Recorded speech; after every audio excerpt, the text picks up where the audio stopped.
we can all agree we are privileged to be taking part in. It is often said at these things that a panelist needs no introduction. In the case of our first panelist at the end here, it is quite literally true. But I have tried to glean one surprising or interesting fact, and Judge Chertoff tells me that the most favorable feedback he ever got from any media any media coverage he got was when he was on the inside back cover of Runner's World. So next to him is Mr. Reardon from Lockheed Martin, Tim Reardon, a 10-year veteran of the CIA who seems to have been something of a family business. His father was in Air America, and he told me that he grew up shuttling around Southeast Asia on a C-130. So, next up, Zoe Baird, the CEO of the Markle Foundation, an organization which I think most of us are familiar with, and for those of us who've been writing about information sharing and public-private partnerships for the better part of 2 decades now, I think the Markle Foundation, I mean, you know, they kind of invented it. So, welcome. And last, but by no means least, Michael Leiter, who's long, again, familiar, I think, to all of us who've attended this event over the years, and whose long and distinguished career in the intelligence community culminated as the director of the National Counterterrorism Center. So without further ado, let's plunge right in. We've heard a lot of talk at the forum about terrorists' use of social media. So Judge Chertoff, do we need new legal duties or restrictions on social media providers and other tech companies in relation to the way that terrorists use their products? So I think you have to break the problem into a couple different parts. One question is, do you want to have the platforms for social media suppress those broadcasts that actually, for example, show beheadings or are material that is similarly repellent, but unfortunately is attractive to people, a certain segment of the population that is a target for recruitment? I think there's a pretty good argument for that. We do that with child pornography now. I don't think there's a First Amendment issue with that. As a speaker said earlier, it gets a little trickier when you get to the question of ideas that may lead people to be sympathetic to terrorist organizations, but they may not cross the line to actual incitement. Putting aside, though, even the legal question, on the latter category, there's always been a debate in the intelligence and law enforcement community. Are you better off letting people talk about this and monitoring it rather than shutting it down? And I'm not sure there's a comprehensive answer to that. But I think it's an issue where you have to always weigh the risks and the benefits. And finally, there's a third issue, which was actually raised to me by one of the advisors to Prime Minister Cameron in Downing Street several weeks ago, which is, what is the obligation of social media companies to come forward to the government and say, we think someone is doing something online that suggests they're about to pick up a gun and commit a mass murder or something of that sort? And I think that's an interesting question. I think, first of all, legally, I don't see a problem with companies doing that. The question is there some kind of public pressure that will push these social media companies into doing kind of the right thing, the see something, say something thing, when people in their platforms are threatening to do something? And if you look at the issue of social responsibility, particularly among tech companies, and how when a company takes a politically difficult view, automatically there's a firestorm and the company backs off. I think there may well be some pressure on companies, at least in clear cases, to call up the authorities and say, look, someone is beginning to broadcast things about, I'm here with a gun, I'm going to go kill somebody, and it's time for us to notify somebody. What about a legal duty or some kind of regulatory mechanism? I mean, I think that's what David Cameron was talking about. I'm always nervous about a legal duty. If you're going to impose a legal duty to come forward as part of the terms and conditions of service, you'd have to be very careful to be extremely precise.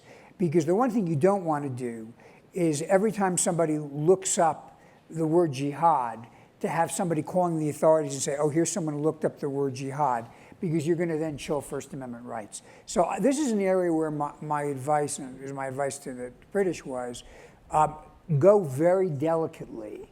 And if you're going to try this, look only for the kind of messaging that you can validate is so clearly a precursor to violence that you're comfortable you have a really clear case. And I mean, I think you raise an interesting point there, Judge Chertoff, and Ms. Baird, I mean, isn't it the case that this is a bit of a slippery slope? You know, that once you start down this road of like trying to restrict what people can say and do on social media, how do you balance those duties, that social duty that Judge Chertoff talked about, with the protection of constitutional rights and the promotion of innovation? Because, you know, one thing we all know about regulation and laws is that they're generally held to be, you know, to not to be helpful to innovation. So let me start by saying this panel is about public-private partnerships. So I think what Sean's trying to elicit are ideas that you can all go work on. So I hope that that will be the outcome of this. And the question you raise about balancing privacy or innovation or security, I think need not be a balance where one end of the scale outweighs the other, that we ought to be able to develop solutions that both enhance security and at the same time protect our traditional civil liberties. And that if those solutions are developed through public-private partnerships, they will be developed in a way which continues innovation but also addresses that important national security need. I don't think any of us sit here comfortably today with this extraordinary concentration of federal government officials and worry about a terrorist attack. And the reason for that is because of the work our government does every single day.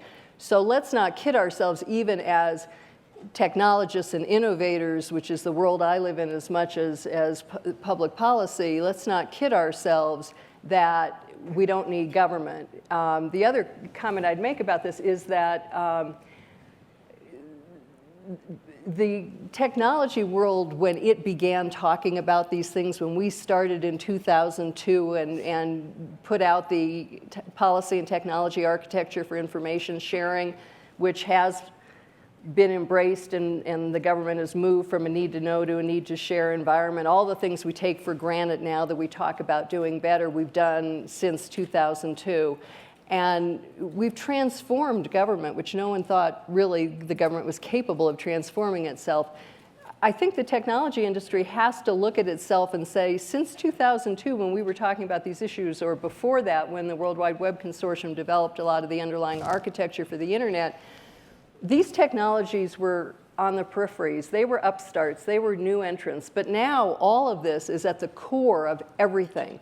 And technology industries have a different role in society, and I think have a public obligation to consider what that means. And the libertarian notion of don't interfere with anything on the internet, we have no social responsibility, let us live in a purely libertarian environment, is just not legitimate in my mind in this current context of the centrality, the scale, the role of technology in society today. Well, and let me throw this out to anyone who cares to answer. Are the tech companies fulfilling their duty, their social responsibility? Well, I think for the most part, yes. At the most basic requirements. I think even the ones that are the most recalcitrant today, without casting any names out there. Twitter. Oh, sorry. Well, that was your sneeze, not mine. Are when they are being subpoenaed and like providing data. And I think there are really two questions.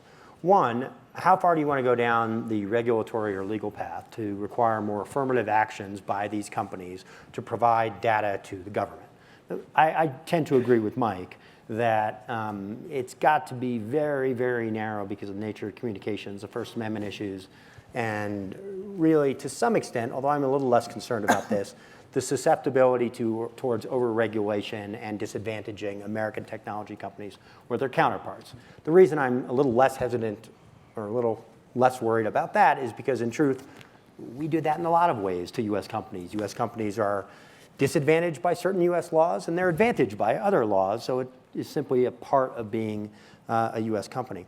The area where I think they're probably not doing enough, and I'd like to see, it may not be their fault that they're not doing enough, it's as much the government thinking in a more innovative manner, is it doesn't have to be report this to us. It can also be working with companies so they dedicate some of their corporate resources for doing things which the government is happy about them doing, but the government isn't driving, isn't directing, doesn't have its hand in. For example, I would love to see Twitter, Facebook, recognizing that whether they like it or not, they are very important tools for terrorist communications and propaganda. Say, we can't stop all of it. We don't want regulation on this. We're going to go out and we're going to make a pool from the top 5 technology companies, $100 million, that we are going to have a small program in every city with significant violent extremism, potential for violent extremism, where they train moderate communities on how to use Facebook and Twitter to get good messages out. And we know the US government is terrible at this, but let's make a partnership where the government says, we'd love if you could do this, and there's actually a common interest because the companies don't want this to just be a tool for terrorism. So get them out there working with communities in ways that the government can't to amplify good messages. And I think that's very consistent with First Amendment principles and constitutional values and makes more of a partnership rather than an adversarial relationship. Thank you. I want to move on because I'm racing the clock here. We've also heard a lot of talk about the problem that law enforcement officials refer to as going dark, about encryption and the need for a way to carry out lawful surveillance, court-ordered intercepts. But the administration's backed away from any legal proposal, and the FBI has said they want to deal on a case-by-case basis with each company. But, I mean, and perhaps, Ms. Baird, I'll ask you this. What's the motivation for a company to cooperate? Why would Twitter or anyone, advertise to the world, hey, we're helping the FBI, eavesdrop on our customers? Well, there's no question but that there is a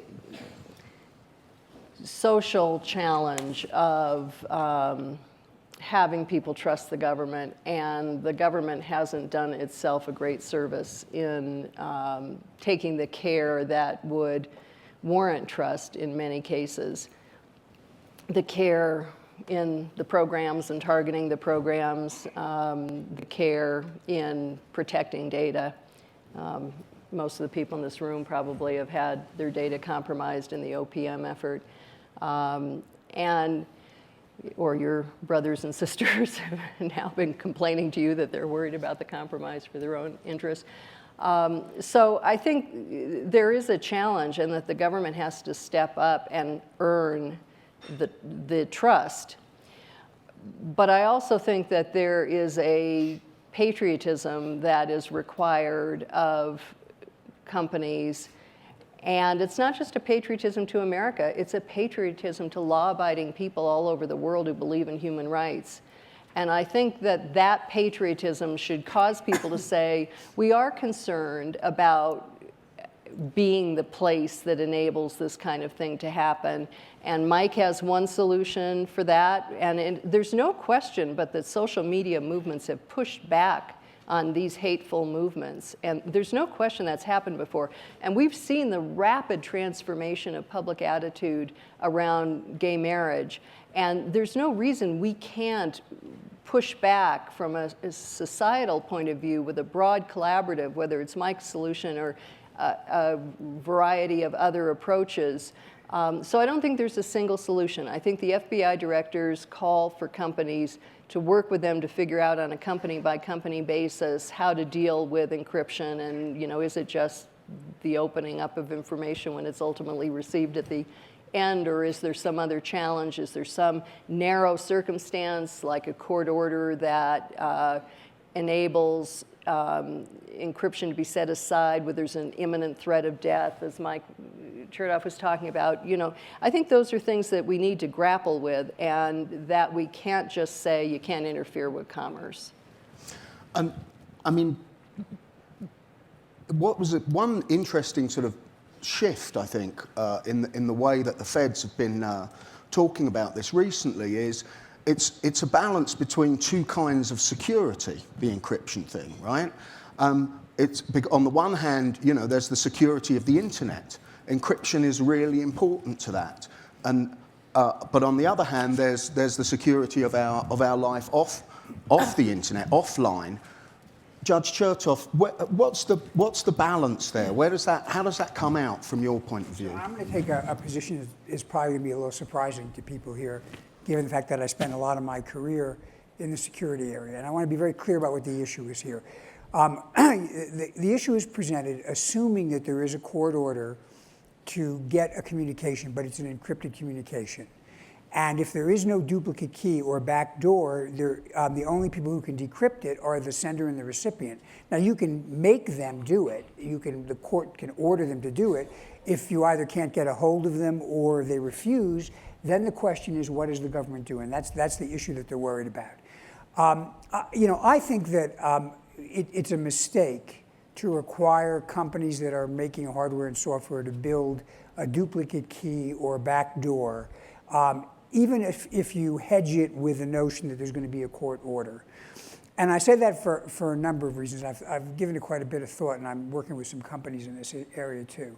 First of all, there is, when you do require a duplicate key or some other form of backdoor, there is an increased risk and increased vulnerability. You can manage that to some extent, but it does prevent you from certain kinds of encryption. So you're basically making things less secure for ordinary people.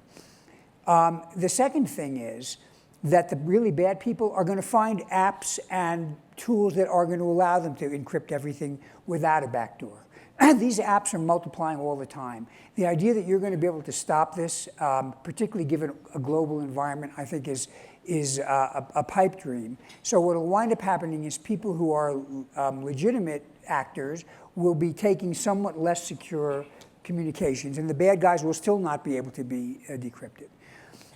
The third thing is, what are we going to tell other countries? When other countries say, great, we want to have a duplicate key too, in Beijing or in Moscow or someplace else. The companies are not going to have a principal basis to refuse to do that.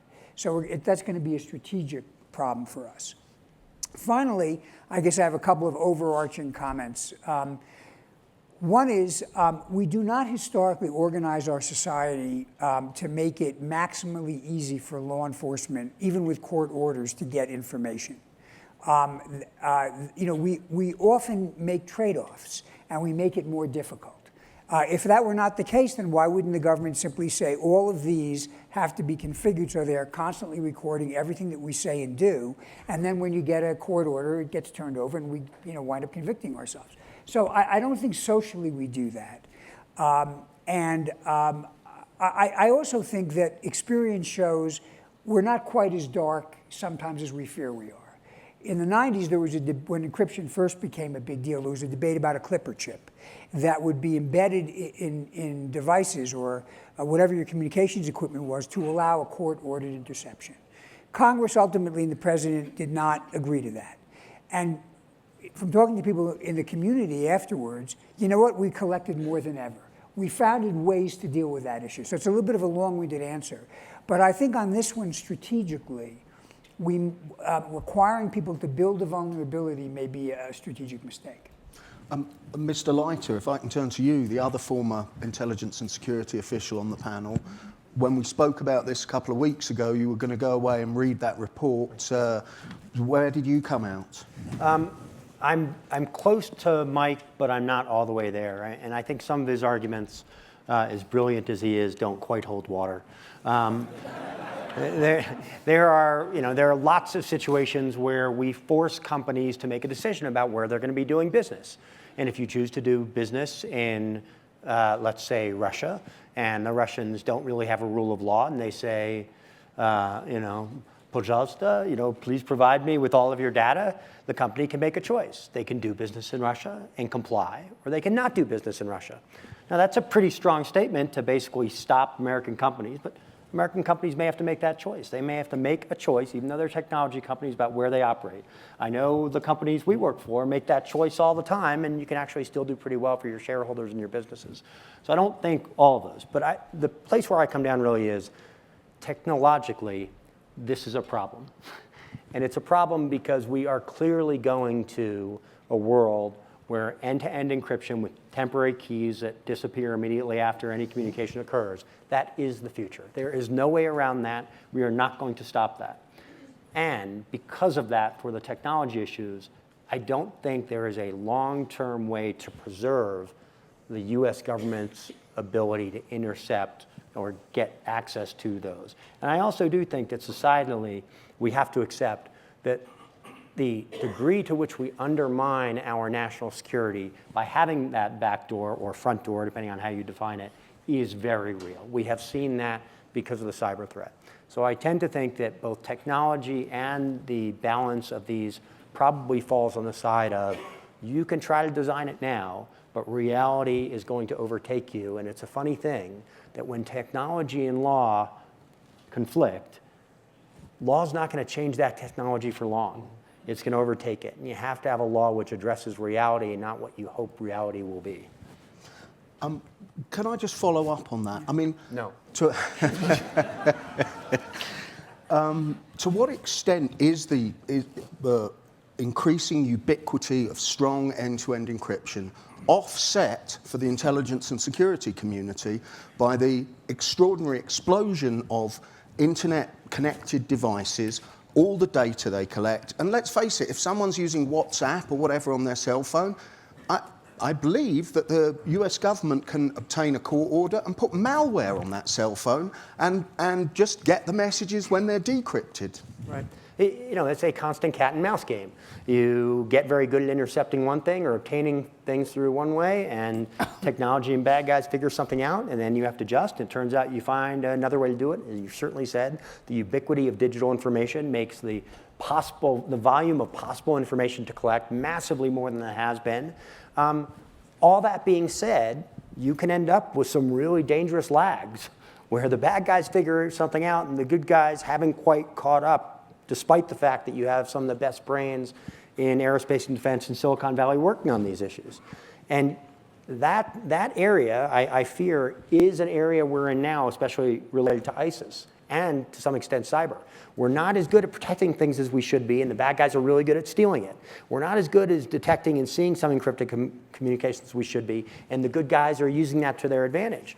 So we do have to accept that these are exactly the times where you need really intensive partnerships and not adversarial relationships between government and industry, because government needs industry now more than ever during that period where you have that lag. Judge Chertoff? I mean, I agree with that. I think that ultimately, as experience shows, there'll be compensating advantages given the current technological environment. And rather than trying to have, I don't think the tech industry is at odds with the government. I think what they're trying, nor do I think, frankly, it's all about exports. I think they're really trying to wrestle with their sense of obligation to their customers as global enterprises versus their feeling that obviously protecting people from being killed is important. And I do think Mike is right, that the answer is ultimately to work to develop technologies that allow us to find other ways to detect what we need to detect without necessarily weakening something that has more general strategic security value. I mean, if I can just push a little bit harder on that, isn't it the case that, because of the ability to compromise the endpoint, the computer that's receiving the message, the cell phone that's sending the call, isn't it the case that the real thing that encryption stops you doing is the collect it all and then figure out later what we can legally, what we need and can legally collect in the sense of putting it on an analyst's desk. I mean, isn't that what's going dark? Not the ability of the law enforcement to get a court order and monitor someone's communications, but the ability to suck it all up and analyze it afterwards? No, you got it wrong. Because what we're talking about in this going dark is specific court orders for specific communications. We're not talking about broad authority to collect the whole bucket of the whole haystack and then go through it later. And the issue becomes, not commenting on the endpoint issue, the issue is what happens when you have encrypted communications that are in transit and as soon as they go, they're gotten by one person, they disappear. Snapchat. And in that case, if you don't get it during transmission, there's nothing to get. There's nothing else stored. And that poses a risk. Those are communications that the law enforcement community, using legal authority, going to Article 3 judges like Mike Quit, going to those people and say, can we do this? Do we have probable cause or do we have something under the FISA Act? That's the specific piece. It is not broad collection. But I mean, doesn't encryption affect the broader kind of collection as well? Well, it doesn't collect metadata, which of course is what most people are thinking about. And even if and I don't we don't broadly collect content of communications in the U.S. But it could affect, for example, not U.S. communications, but I mean there's the upstream. Well, but if for example other countries wanted to collect broadly, it wouldn't. You could still collect it. The issue is how would you scale your ability to analyze it with encryption? I mean that's the question. Okay. I wanted to move to a totally different question, actually. Internet balkanization. And, this is something that we are increasingly seeing, that countries, including some democracies in Europe and in Latin America, are considering, weighing, or actually pushing forward with laws that would require companies operating in that country to store data about citizens of that country in that country. And the danger, the threat, as it's painted, is that this is going to be the end of the globally seamless internet, one way or another. Is that a real risk? Anyone care to? I'll speak up. I don't think it is. I think there's an assumption right now that you're facing those types of scenarios and environments in every country you deal with from a business perspective. And I think, we certainly established international standards for engineering and information technology in the past that we could sign up to and establish for cyber that could make the internet still operate very seamlessly and effectively, regardless of those activities in individual countries. I actually have a slightly different. I think there's a subset where it does make a big difference, and that's to do with data storage. It's not going to affect the issue of, if we're selling software or hardware, things of that sort in general. But the balkanization is some countries saying, look, if you have data about our citizens, it must be held in our country, so that our law will control when it gets turned over to whom. And additionally, you can't obey anybody else's court orders to turn that over. And the problem with that is those who are involved in the cloud businesses, you really want to put your servers in places where there's no natural disasters, plentiful cheap energy, and good climate, not where people play legal games to see who can be more cooperative or less cooperative. And it's part of a larger set of issues, one similar to what we dealt with the banking system some years back. We need to have, at least among the Western nations, some agreement about a set of standards on the lawful access to data. We're not talking about encryption now, that reconciles different views. And it shouldn't be based on where the data sits or where it transits. It should be based on more profound issues. It could be citizenship of the owner of the data, citizenship of the subject, but we need to have an international consensus on this. So is the safe harbor deal between the US and EU, is that an example of that of that kind of agreement? And is that a good thing or a bad thing? So just it's basically a mechanism whereby, as a shortcut to avoiding difficulties with the European regulators on privacy. If you can certify you meet certain general standards as an American company, then there's no legal obstacle to a European company transferring data to the United States. And it's a kind of an outcome of something we started to negotiate when I was in office with the Europeans. And I think it's good, because anything that reconciles and standardizes the ability to deal with regulation in a whole host of areas promotes more ready trade. Some people don't like it, either because they think it's too lax, those tends to be Europeans, or, to be honest, there are some people who see a protectionist advantage in using privacy as a way of screening out American companies. I would just add, this is not just an international problem. This is a problem just here in the United States. God forbid you own a company and you have a data breach. First of all, you may not even know where your data is. Just because you have your office in Denver doesn't mean your data is actually in Denver. And then think about where your offices are and the maze of regulation and legal requirements. Once you have that data breach on reporting, it is federal, it is 50 states. We have a balkanization even within the United States of a lot of laws, and it's another example where technology has completely outpaced the legal and regulatory framework for actually guiding us. And if you put this in the physical world, you look at it and you go, this is insane. We need some federal standards. We need uniform standards. And it simply doesn't exist now in the cyber world.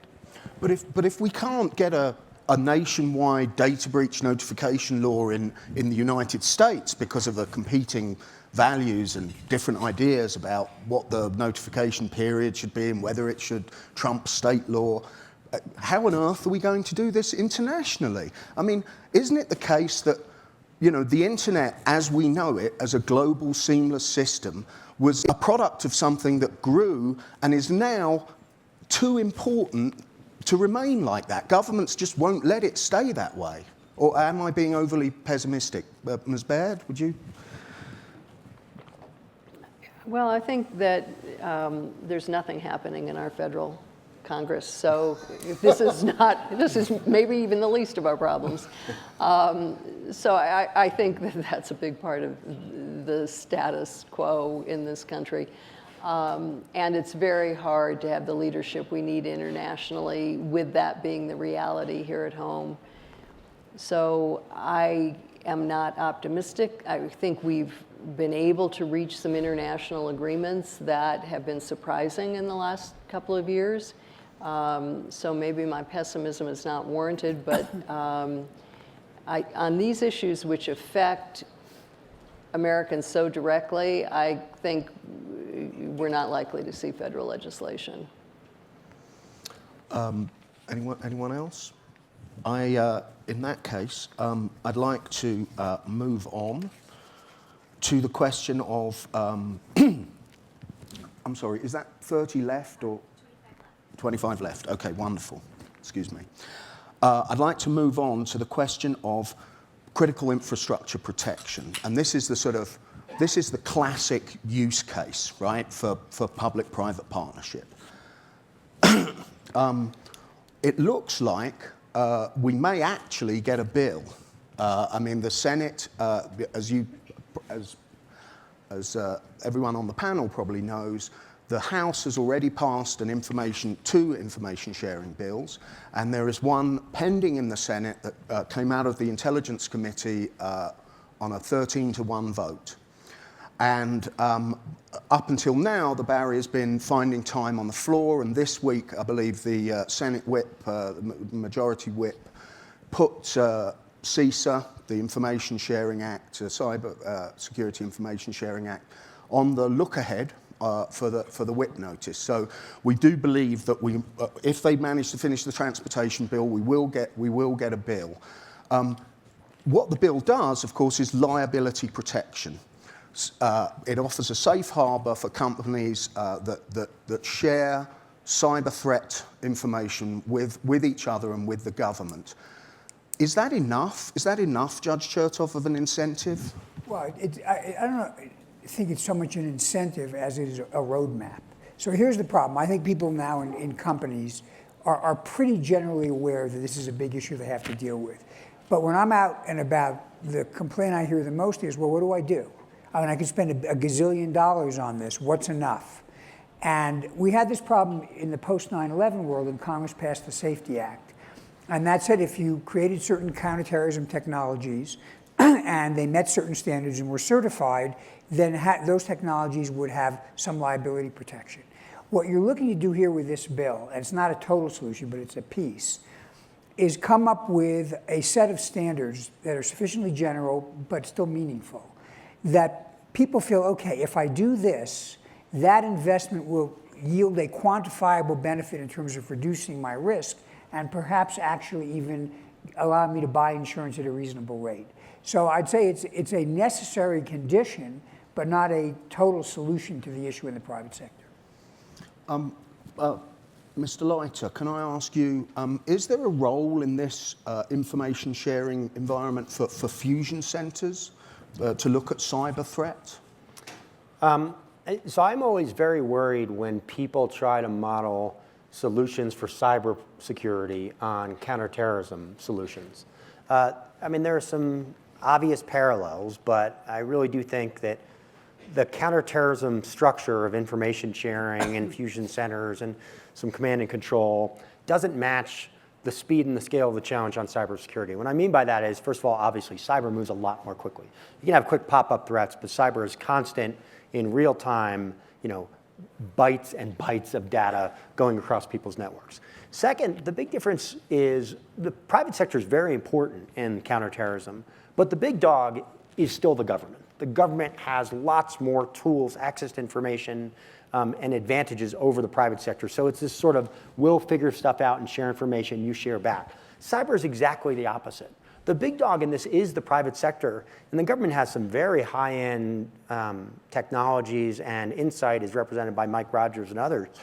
But the government's a small piece, and the private sector owns most of the infrastructure, has most of the data that's being stolen, all of these pieces. Not a good one. What I think is more important is kind of consortiums, private sector consortiums, which allow real-time information sharing between companies within sectors, like-sized companies, and then sort of getting stuff to government and taking what the government has, but don't look to Washington for your solution. And in truth, after OPM and other events, I think the private sector has a fair justification for saying, we're not going to wait for the government to fix our problem for us. Government's an important part. Private sector is simply going to have to carry much more of this burden than it has comparatively in the counterterrorism context. So that raises an interesting question, which is, when we talk about information sharing, how important is it for the government to be involved at all? I mean, Facebook have, this initiative where they directly share threat data with other technology companies. Mr. Reardon, you work for a company that is part of the defense industrial base. This is probably the most advanced information sharing, the cyber information sharing structure we have. How good's the secret sauce? I mean, is it worth it? Well, I'll take you back to Admiral Rogers' comments last night. I mean, he mentioned, the U.S. government has capabilities to see cyber attacks amassing, getting ready to be launched. I think that's pretty indicative of the type of capability that the government has that the private sector, frankly, does not. I can tell you in our experience in the defense industrial base, we keep very careful account of which entities, which companies, which government agencies identify the threats initially. And there is a significant major contribution from the government that is not initially picked up from the private sector. So I think it's a major, important contributor to the process of data sharing. So would you see that as a model then for other industries? Yeah, absolutely. I think the other industries left to their own devices, working together would help them, but they definitely need the support and the information sharing construct and insights that the government can offer. I think it's very, very valuable. So you've been dealing with this for 15 years, right? I mean, in the defense and aerospace Yes. business, Lockheed Yes. specifically. What advice have you got for Target? And I mean, because it seems like retailers, health insurers, dating websites are now being attacked the way that you guys have been attacked for a decade and a half. What's your advice? I can tell you it's initially a leap of faith that it's worth the investment as a corporation and worth taking a risk that you might have some type of exposure that you don't want. But I think when you actually get in these environments, people recognize it's a team sport. We all have to work together. Operating individually, we're nowhere near as effective as we are as a team. And ultimately, that privacy is protected. You get much better insight into what you need to do to protect your networks, and it's extraordinarily valuable. I encourage everybody to take that leap. I want to just to come back to the legislation question, Mr. Leiter. Do you think the public, because there's a lot of public concern about this, right? I mean, you know, and it's not just the privacy activists. I think, you know, when you talk to people out in America, there is some concern about the big brother, you know, vision of all of this.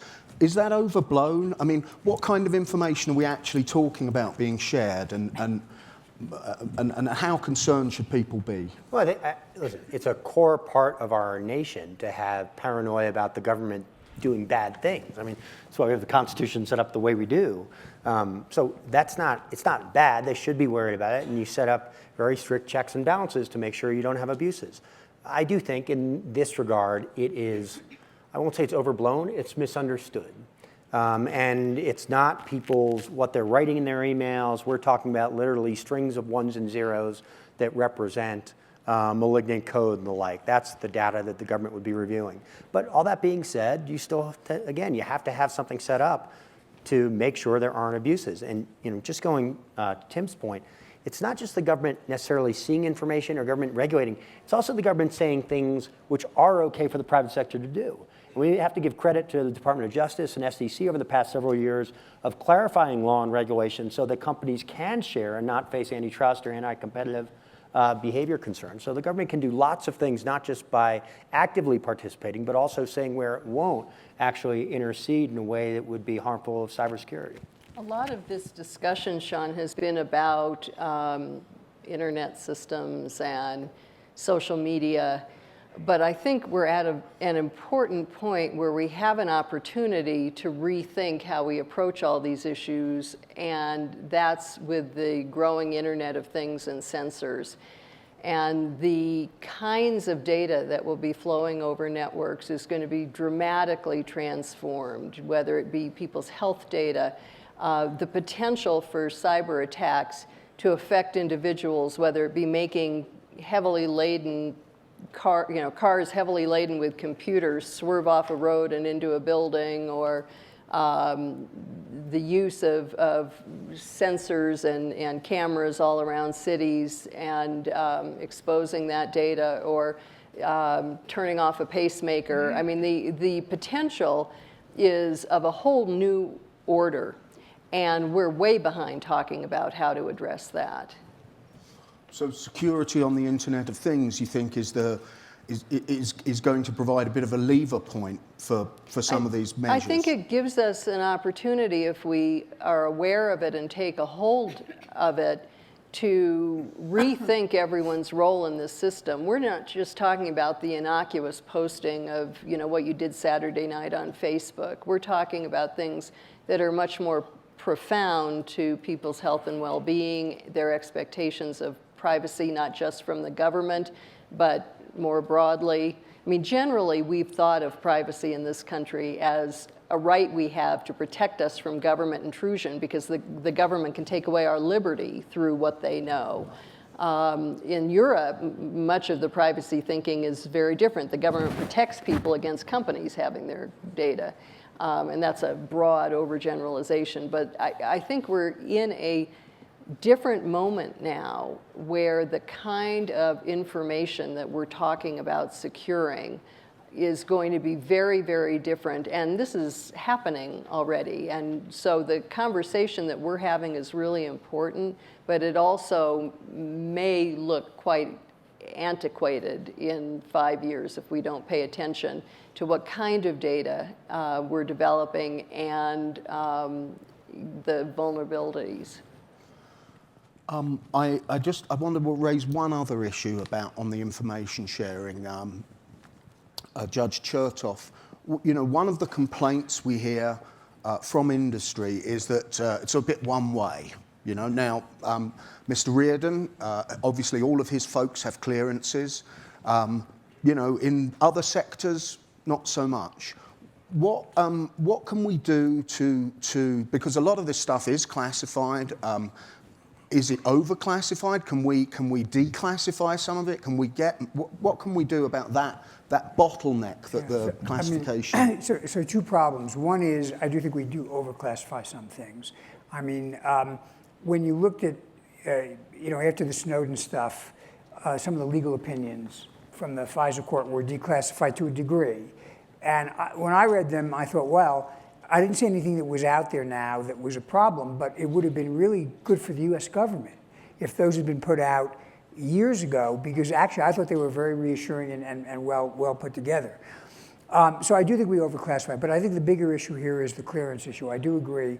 Part of it is the way the government is configured in terms of giving clearances. There are two elements. One is, to kind of be oversimplified, are you a person who's reliable? And the second is just the classified information. The first is not the obstacle in many cases. It's the second. If you're a contractor, you have a need. But the government has not typically looked at people who are operating critical infrastructure as having the same need. Now, there was an executive order the president issued that is now saying we're going to move to opening up more clearances. That's a little easier said than done because the folks on the security side often are not enthusiastic. But I do think this is important because we're losing a lot of the value of the information we could share if the people who we would share with can't get it. The good news is we've now accelerated our security clearance process by outsourcing it to China. Well, indeed. Suzanne's fault is really not in there, right? Sean, if I could just, one Please. quick comment on the clearance issue. I think there may be a misperception, too, about the sheer volume of cleared people you need to operate a security intelligence center or a cyber intelligence center. It's typically only a couple of people really need to know the real threat factors, and the rest is just applying the remediations on the network. So I think it may be less of a problem from a volume perspective than people realize. Well, on that note, I'd like to I've been hogging the time and attention of our panelists for too long, so please, any questions from the floor? Yes, right there. Gentleman from Duke Law School, I believe. I'm still, Charlie Dillon from Duke Law School. I'm still puzzled why we can't prohibit the companies from providing the service to members of designated terrorist organizations. We do sanctions all the time. And Judge, you might back me on this, but a few years ago in the Holder v. Humanitarian Law case, the teaching of law and the use of the political system was criminalized under the material support statute and improved by the Supreme Court against very significant First Amendment challenges.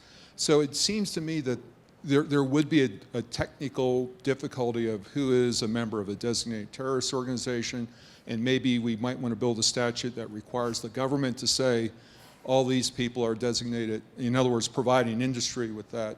But it seems to me that we could do that without hitting upon the First Amendment issues that were referenced before.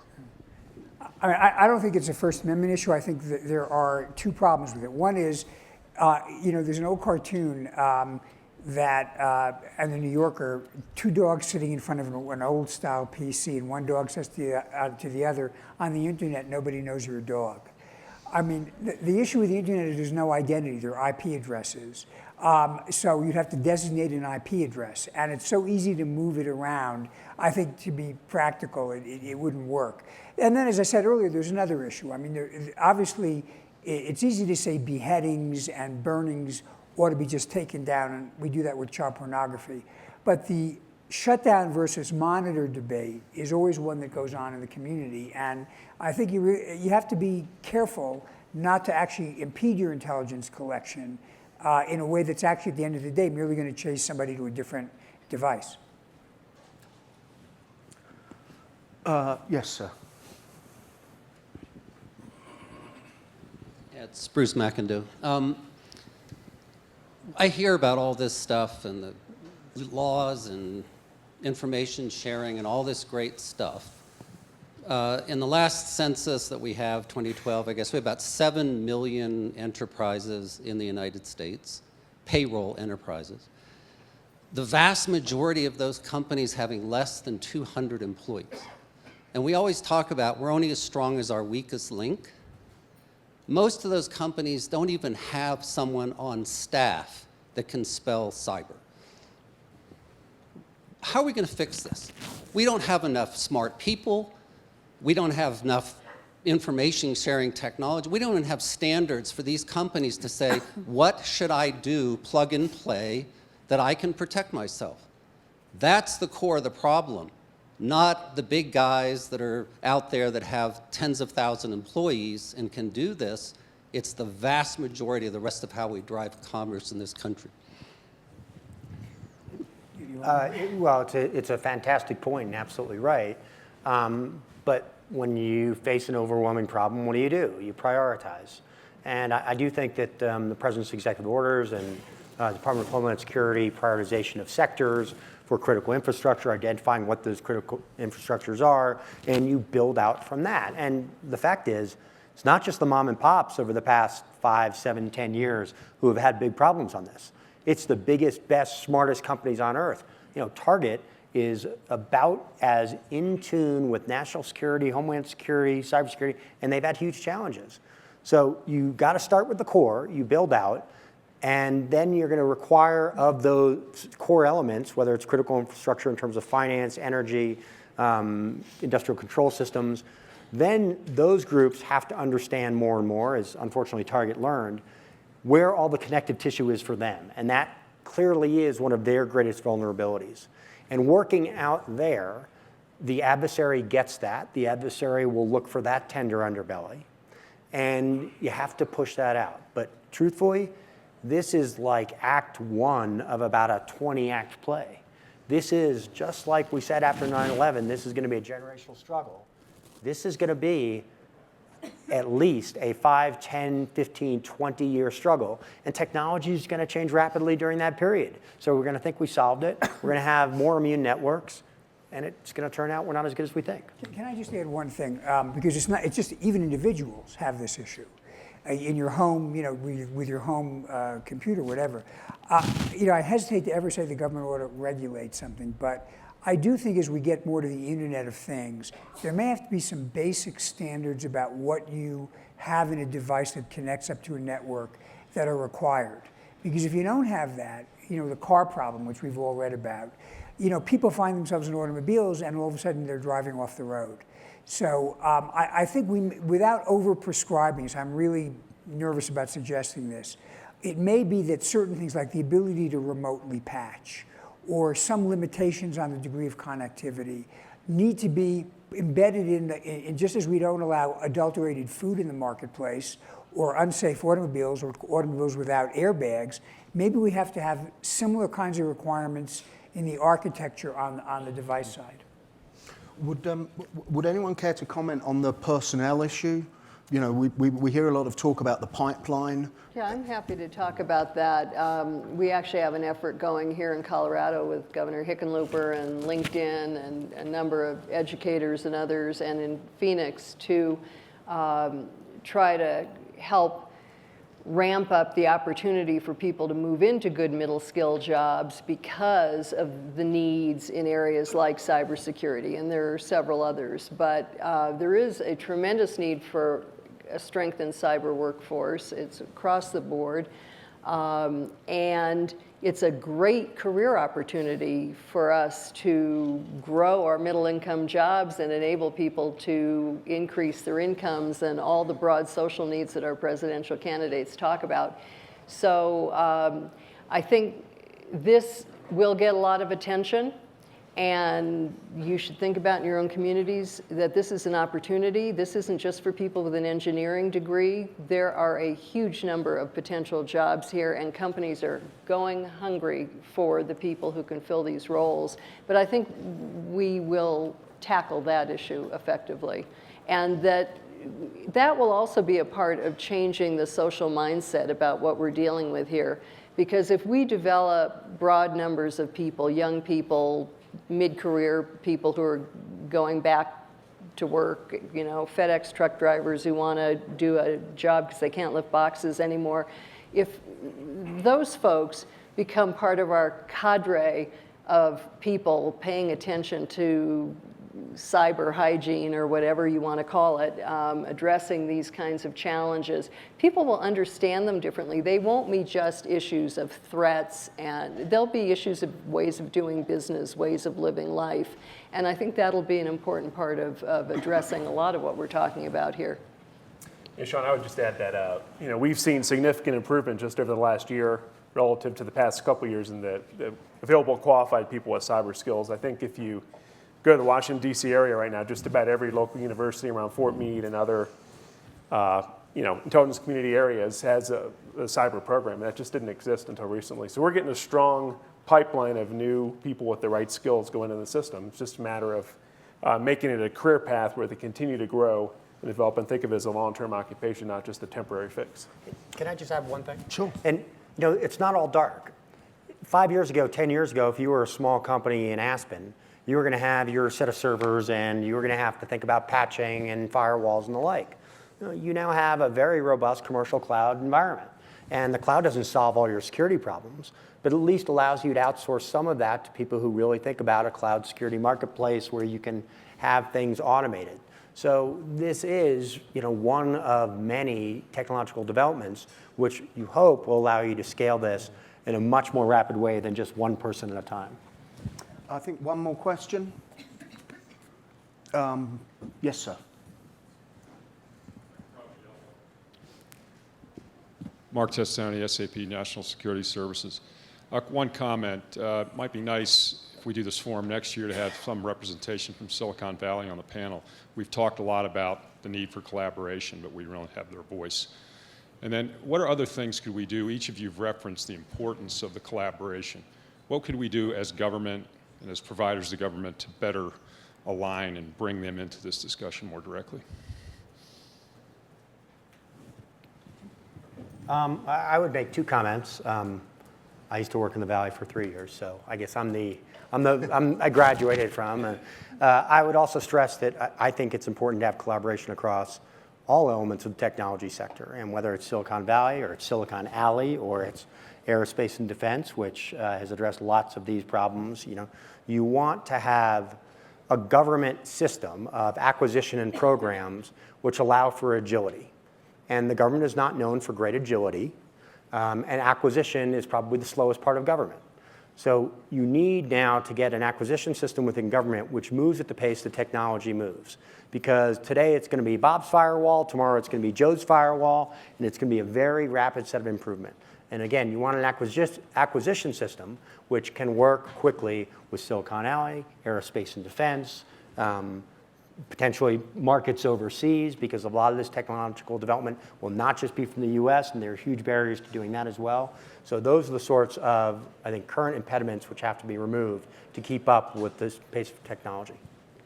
Mr. Reardon?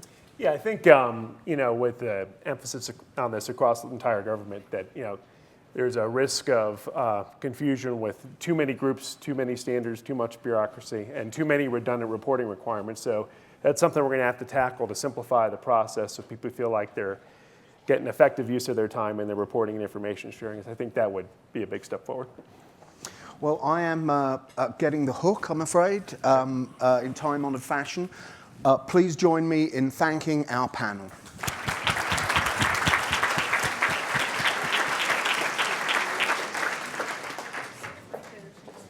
Don't go anywhere, because the next